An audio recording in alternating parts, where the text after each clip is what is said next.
आजची ही पत्रकार परिषद घेत असताना हे आरोप बिनबुडाचे आहेत. आरोप करणाऱ्यांना न्यायप्रविष्ट बाब ही माहिती असून सुद्धा केवळ राजकीय द्वेषापोटी, व्यक्ती दोषापोटी या ठिकाणी मार्तंड देवस्थान ट्रस्टच्या विश्वस्तांची बदनामी केल्याबद्दल आम्ही या ठिकाणी आरोप करणाऱ्यांच्यावर अब्रू नुकसानीचा मानहानीचा दावा दाखल करणार आहोत. न्यासाचं ऑफिस आपल्या सातारला, जे काही ट्रस्ट संस्थेच्या बद्दल ज्या काही घडामोडी होतात लिगली, त्या असिस्टंट चॅरिटी कमिशनरकडे सादर करावं लागतात आणि त्या पद्धतीने आम्ही सादर केलेले आहेत. परंतु असिस्टंट चॅरिटी कमिशनरच्याकडे निर्णय घेत असताना वरती जे काही पहिल्या केसेस आहेत दोन्ही ट्रस्टच्या कोर्टात, त्याचा निकाल लागल्याशिवाय असिस्टंट चॅरिटी कमिशन त्या ठिकाणी निर्णय घेऊ शकत नाहीत किंवा त्या आमच्या प्रलंबित आहेत. इकडं भाविक या ठिकाणी आल्यानंतर जे काही त्याच्या इच्छेनं सोनं असेल, चांदी असेल, हे देवस्थच्या पुढं काही जणांचं अर्पण करत असताना केल्यानंतर त्याची रीतसर पावती आपल्या ट्रस्टकडे केली जाते, त्याची नोंद केली जाते.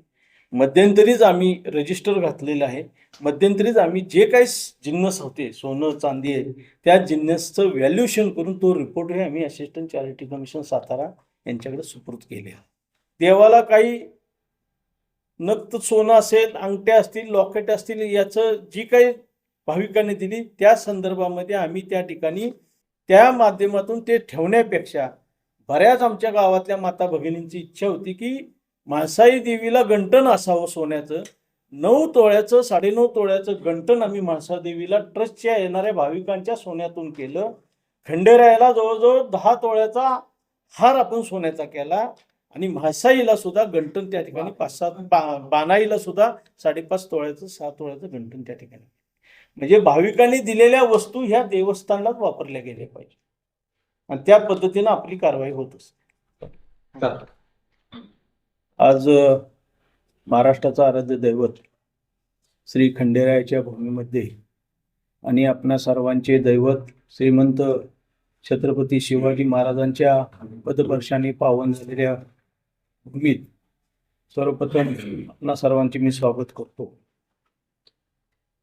श्री मार्तंड देवस्थान ट्रस्ट हे 977च्या विश्वस्तांच्या निवडीबाबत जे काही आरोप पालगावातील काही इस्मांनी या ठिकाणी केले, ते दिनांक 21/12/2025 रोजीच्या झालेल्या पत्रकार परिषदेत व तदनंतर 23/12/2025 रोजीच्या सर्व वर्तमानपत्रामध्ये जी बातमी आली त्या अनुषंगाने आज आपण ही पत्रकार परिषद बोलवलेली आहे. आज या पत्रकार परिषदेसाठी उपस्थित असलेले सर्व वर्तमानपत्राचे आमचे सर्व पत्रकार बांधव यांचं मी मार्तंड देवस्थान ट्रस्ट 977च्या वतीनं मनापासून हार्दिक स्वागत करतो. खरं तर खंडोबा देवस्थानच्या बाबतीत बोलायचं झालं तर पूर्वीच्या काळामध्ये या मंदिराची खऱ्या अर्थानं प्राचीन काळापासूनची सुरुवात आहे. हे मंदिर प्राचीन काळापासून या पालगावामध्ये आहे. खंडेरायाचं स्वयंभू असं शिवलिंग या मंदिरामध्ये आहे आणि एक जागृत देवस्थान म्हणून महाराष्ट्रामध्ये प्रसिद्ध आहे. 1952-53 साली गावातील काही ज्येष्ठ कैलासवासी कुलकर्णी असतील, आमचे आजोबा कैलासवासी रामराव पाटील भाऊ असतील व इतर सर्व मंडळींनी 1952-53 साली या ट्रस्टची मार्तंड देवस्थान ट्रस्ट 977ची नोंदणी या ठिकाणी केली. खऱ्या अर्थानं ती नोंदणी झाल्यानंतर 1965 साली या देवस्थानची सेवा करणारे, पूजा अर्चा करणारे पुजारी मंडळींनी हे 1683 नावाचे या ठिकाणी खंडोबा देव म्हणून या ठिकाणी ट्रस्टची नोंदणी त्या ठिकाणी केली.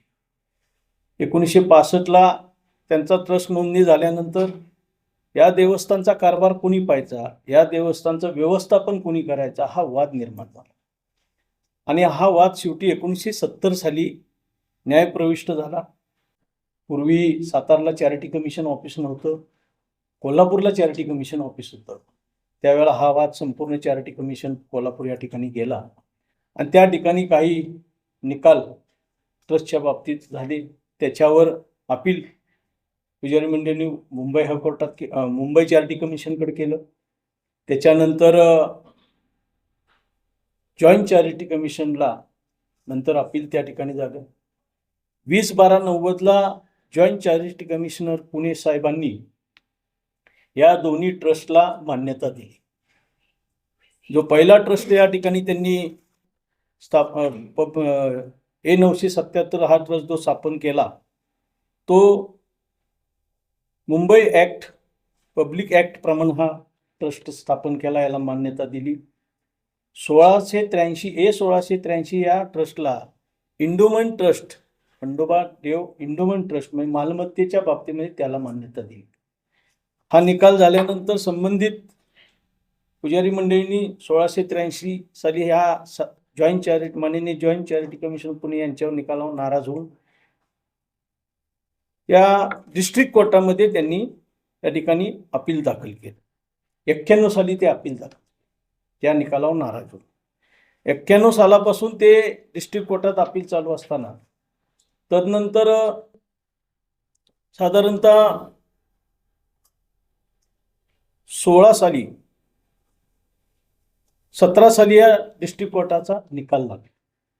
डिस्ट्रिक्ट कोर्टानं हे दोन्ही ट्रस्ट एकत्रीकरणाचा निकाल दिला आणि त्यामुळं हे ट्रस्ट दोन्ही एकत्रीकरणाचा निकाल दिला. तत्पूर्वी सन 2015ला डिस्ट्रिक्ट कोर्टात केस चालू असताना आपण माननीय असिस्टंट चॅरिटी कमिशनर सातारा यांच्याकडे एक स्कीम दाखल केली, योजना दाखल. आणि ही स्कीम दाखल करत असताना त्या ठिकाणी या स्कीमच्या संदर्भामध्ये सन 2015ला गावची ग्रामसभा घेतली. त्या ग्रामसभेमध्ये जवळजवळ 400 ते 500 ग्रामस्थ पदाधिकारी उपस्थित होते. त्या सभेमध्ये जे आरोप करणारे काही इसम आहेत त्यातलेही काही सहकारी त्या ठिकाणी उपस्थित होते. त्यांचेही त्या ठिकाणी प्रोसिडिंगला सह्या आहेत, त्यांची काही जणांची भाषणं त्या ठिकाणी झालेली आहेत. आणि त्या संदर्भामध्ये स्कीमला आम्ही त्या ग्रामसभेची मान्यता घेऊन 33/2015 एक्झिबिट नंबर 33/2015 असिस्टंट चॅरिटी कमिशनरला आपण स्कीम दाखल केलेली आहे. त्याचाच आधार घेऊन डिस्ट्रिक्ट कोर्टानं दोन्ही ट्रस्ट एकत्रीकरणाचा आदेश दिला. त्याच्यावर नाराज होऊन सन्माननीय 1683 पुजारी मंडळींनी हायकोर्टामध्ये या ठिकाणी अपील केलं. ते अपील जवळजवळ 17 साली केलं. 16-17 साली केल्यानंतर निकाल झाल्यानंतर ते अपील अजून प्रलंबित हायकोर्टामध्ये आहे. मिनटाईम काय झालं, 2 ते 3 वर्षापूर्वी सन्माननीय माननीय नामदार हायकोर्टाने डिस्ट्रिक्ट कोर्टाला डायरेक्शन्स दिल्या की डिस्ट्रिक्ट कोर्टाला सातारा त्यावेळच्या माननीय न्यायाधीश धोटे मॅडम त्या ठिकाणी होत्या. त्यांच्यापुढं हा आमचा डायरेक्शन किंवा त्या ठिकाणी हायकोर्टाचा डायरेक्शन आल्यानंतर आम्हाला बोलवलं गेलं. 1683 पुजारी मंडळींना बोलवलं गेलं आणि आमच्या समझोता करून कॉम्प्रोमाइज करून एक अहवाल सादर डिस्ट्रिक्ट कोर्टानं हायकोर्टाला करावा अशा सूचना दिल्या. मग आम्ही गावामध्ये सर्व पुजारी मंडळ, शेवटी पूजा अर्चा करण्याचा पुजाऱ्यांचा मान आहे, शेवटी सेवा करण्याचं काम त्यांचं आहे. म्हणजे 1970 सालापासून ते 2025 पर्यंतचा वाद, जवळजवळ 50-55 वर्षाचा वाद मिटण्याच्या दृष्टिकोनातून आम्ही सर्व ग्रामस्थ आणि ट्रस्ट मंडळीचे विश्वस्तांनी आम्ही तो प्रयत्न केला. त्यातल्या जवळजवळ बहुतांशी 99%-98% पुजाऱ्यांनी त्याला सहमती दिली आणि तो अहवाल आम्ही डिस्ट्रिक्ट कोर्टाला ॲफिडेव्हिटद्वारे सादर केला. तो अहवाल डिस्ट्रिक्ट कोर्टानं हायकोर्टाला सादर केला. तो सादर केल्यानंतर 1-2% काही स्वार्थासाठी त्यांच्याच मंडळींनी त्याच्यावर हरकती घेतल्या आणि त्याच्यामुळं ते अजून मॅटर प्रलंबित आहे. मिनटाईम ज्या काही निवडी झाल्यात ह्या 33/2015च्या स्कीमच्या योजनेच्या अनुषंगाने या विश्वस्तांच्या निवडी केलेल्या आहेत. हा झाला या ठिकाणी हा विषय. या ठिकाणी स्कीम झाल्यानंतर त्याच्यामध्ये आरोप करणाऱ्यांनी आमच्यावर आरोप असा केला की 2002च्या निवडी झाल्या त्याच्यावर तुम्ही पुढं काय केलं. सदरू या ठिकाणी 2002ला जुने आमचे सहकारी त्यांनी 2002च्या मी असेल, अजून उत्तम भाऊ असतील, संजय काळभोर असतील व इतर काही सदस्यांच्या PTRला नोंदी नव्हत्या, त्या नोंदी आम्ही करून घेतल्या आणि त्याच्यावर सन 2018 एक जुन्या सहकाऱ्यांनी त्याच्यावर आक्षेप घेतला, पुन्हा जॉईंट कमिशनर येते. पुन्हा जॉईंट कमिशनरांनी तो आक्षेप फेटाळून लावला. त्याच्यावर त्यांनी हायकोर्टात गेले, हायकोर्टातही तो फेटाळून लावला. त्याच्यानंतर सुप्रीम कोर्टात केस गेली आणि त्या सुप्रीम कोर्टानं ते फेटाळून लावून आमचं सदस्यत्व पद त्या ठिकाणी ग्राह्य धरले.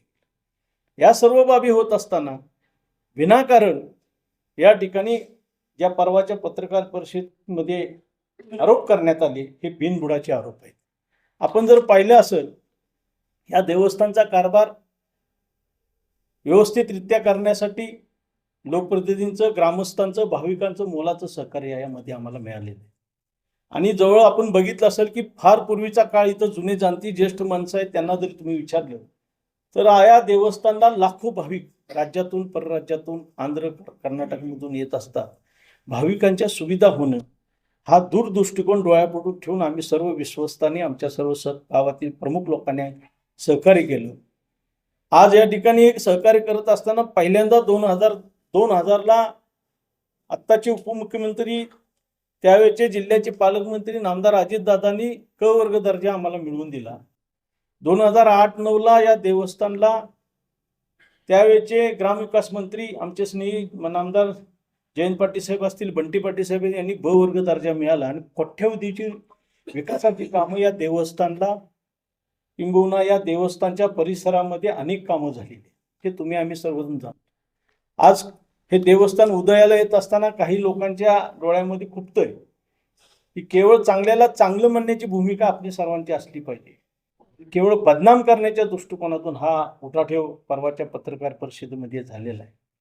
आज या ठिकाणी जे काय आरोप केले, आजही या ठिकाणी हायकोर्टात हे न्यायप्रविष्ट बाब असल्यामुळे थोड्या दिवसांमध्ये हायकोर्टचे निकाल येतील.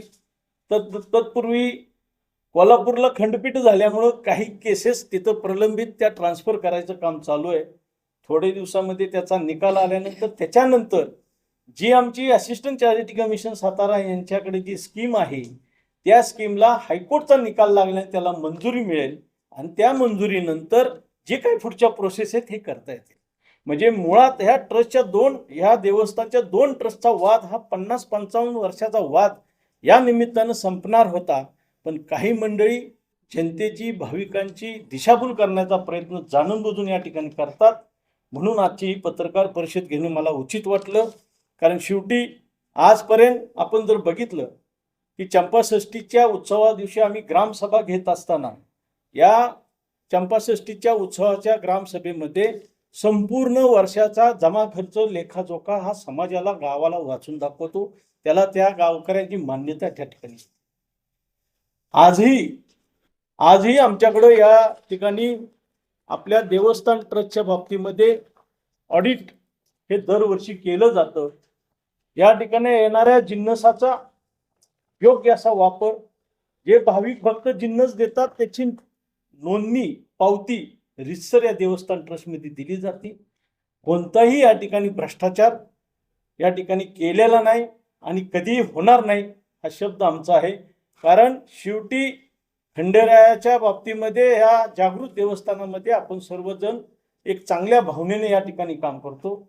जर अशा पद्धतीचं कामकाज झालं असतं तर याच्या आधीच आम्हाला ग्रामस्थांनी किंवा भाविकांनी आम्हाला हटवलं असतं किंवा या ठिकाणी आम्हाला त्या ठिकाणी नाकारलं असतं. आज मी आपल्याला एवढं सांगू इच्छितो की आजपर्यंत कुठल्याही कोर्टाने आमच्यावर आक्षेप घेतलेला नाही. त्यामुळे आजची पत्रकार परिषद घेत असताना हे आरोप बिनबुडाचे आहेत. आरोप करणाऱ्यांना न्यायप्रविष्ट बाब ही माहिती असून सुद्धा केवळ राजकीय द्वेषापोटी, व्यक्ती दोषापोटी या ठिकाणी मार्तंड देवस्थान ट्रस्टच्या विश्वस्तांची बदनामी केल्याबद्दल आम्ही या ठिकाणी आरोप करणाऱ्यांच्यावर अब्रू नुकसानीचा, मानहानीचा दावा दाखल करणार आहोत. या निवडीच्या बाबतीमध्ये सर्व चेंज रिपोर्ट आपण असिस्टंट चॅरिटी कमिशन सातारा यांच्याकडे उधरलेले आहेत. जो या वेळेला हायकोर्टाचा निकाल होईल त्याच्यानंतर ह्या चेंज रिपोर्ट मंजूर होऊन, स्कीम मंजूर होऊन या ठिकाणी आपण पुढची कारवाई आपण करणार. आता ह्यात काय, दोन ट्रस्ट असल्यामुळं काही जमिनी या, आता आम्ही जसे हे कारभार पाहायला आलो तेव्हापासून आपण ट्रस्टच्या माध्यमातून काही देवस्थान ट्रस्टला जागा घेतल्या. मग मध्यंतरी हे पारगावकरांचा वाडा त्या ठिकाणी देवस्थानची जागा होती, त्याच्यामध्ये पारगावकर आणि संजयराव गोरे ह्या गोरे कुटुंबियांची जागा होती, ती देवस्थान खरेदी केली. आज तिथं आमचं मोठं संकुल उभा करायचा विचार आहे. मंदिराच्या बॅक साईडला शौचालय, त्याच्या मागच्या बाजूला आमचे बाबासाहेब शेळकेंची जागा होती, ती 5.5-6 गुंठे जागा आपण ट्रस्टला घेऊन ठेवली. तिथं आमचं भविष्यामध्ये अन्नछत्रचं नियोजन आहे. अशा ज्या काही उत्पन्नाच्या बाबी किंवा देवस्थानच्या संपत्ती असेटच्या बाबतीमध्ये आम्ही निर्णय घेतलेले.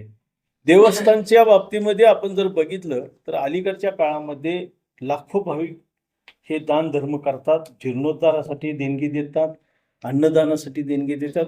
आपल्या माहितीसाठी सांगतो, आम्ही दर रविवारी जवळजवळ 1,500 ते 2,000-2,500 हजार लोकांचं अन्नदान चालू ठेवलेलं आहे आणि ते भविष्यामध्ये त्याच्यात वाढ होईल. आणि आज जर आपण जर बघितलं तर देवस्थानच्या बाबतीमध्ये जिल्हा बँक असेल, महाराष्ट्र बँक असेल, आमची इथली ग्रामीण बँक असेल, विदर्भ कोकण बँक असेल, या तिन्ही बँकेमध्ये जवळजवळ 2.5 ते 3.25 कोटी रुपये या ट्रस्टची शिल्लक आहे. हीच परिस्थिती 30 वर्षापूर्वी, 30 ते म्हणजे आपल्या माहितीसाठी सांगतो, 1990 सालापासून मी या देवस्थानच्या बाबतीमध्ये लक्ष घालायला लागलो. माझे वडील आजारी पडल्यानंतर देवस्थानच्या बाबतीमध्ये लक्ष घालायचं. त्यावेळेला आमचे उत्तम भाऊ असतील, जुनी जाणती रघुनाथ कैलासवासी रघुनाथांना आहेत, कैलासवासी दादासाहेब काळभोरे आहेत, कैलासवासी वासुकाका आहेत, कैलासवासी दगडूअण्णा आहेत, कैलासवासी बाजीराव आहेत, कैलासवासी शिवादादा, ही सर्व मंडळी त्या ठिकाणी होती.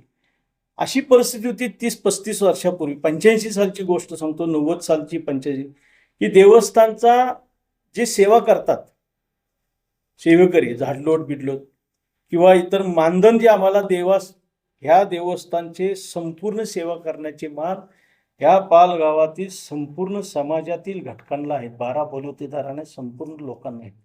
तर त्यांना एक मानधन म्हणून चंपाषष्ठी दिवशी आम्ही काही रक्कम देत असतो. त्या काळामध्ये 5,000 सुद्धा ट्रस्टला जमा व्हायचे नाही. अशी परिस्थिती होत असताना मग हळूहळू आम्ही त्या सर्वांनी लक्ष घालून या जुन्या जाणत्या लोकांनी सुद्धा जे योगदान या देवस्थान वाढवण्यामध्ये दिलेले ते सुद्धा न विसरण्यासारखे आहे. नंतरच्या काळामध्ये 99 मध्ये आम्ही देवस्थान मंदिराचा संपूर्ण शिखराचा जीर्णोद्धार या ठिकाणी केला.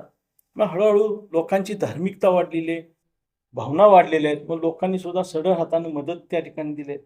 पुण्याचे एक धायरीचे चव्हाणसाहेब आहेत, त्यांनी देवस्थानच्या आतला असणारं संपूर्ण मार्बलचं काम 8-9 लाख रुपये स्वतः त्यांनी त्या काळात दिलेले आहे. त्याला झाली 25 वर्ष होऊन गेली जास्तच. अशा परिस्थितीमध्ये आजही देवस्थान ट्रस्टची या ठिकाणी चांगली उलाढाल, जीर्णोद्धार. आजही आम्ही संपूर्ण तटाची संरक्षण भिंत चांगली करून घेतलेली आहे, वॉटरप्रूफिंगचं काम केलेलं आहे.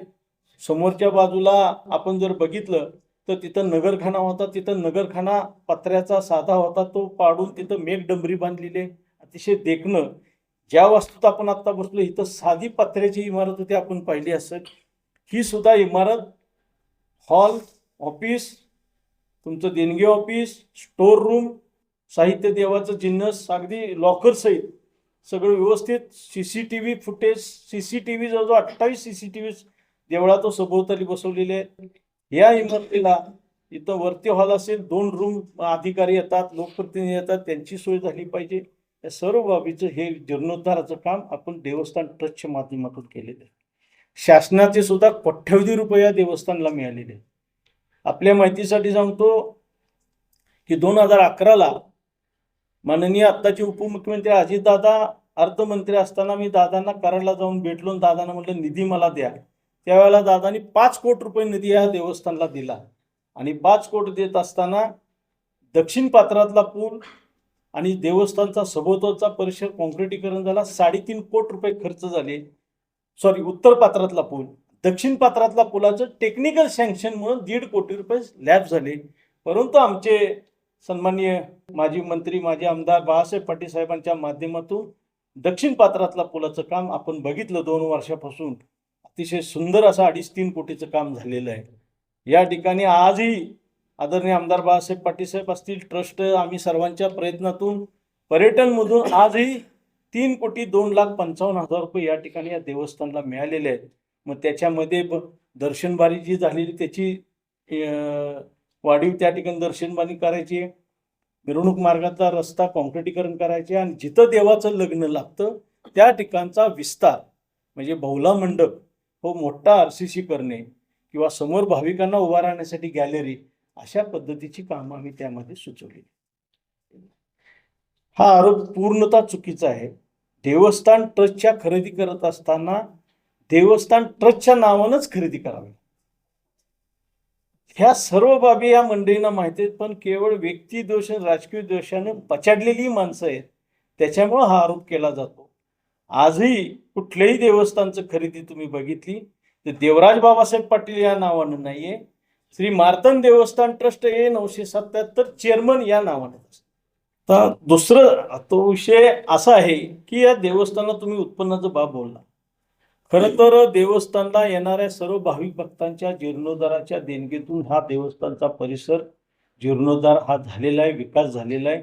शासनाच्या येणाऱ्या विविध निधीच्या माध्यमातून मग या आधीचे आमचे नेते माजी आमदार बाळासाहेब पाटील साहेब असतील, माजी खासदार श्रीनिवास पाटील साहेब असतील, अजितदादा असतील, विजयसिंह दादा असतील, बंटी पाटील साहेब असतील, या सर्व मंडळींनी अजितदादा या सर्व मंडळींनी भरपूर निधी या देवस्थानला दिला.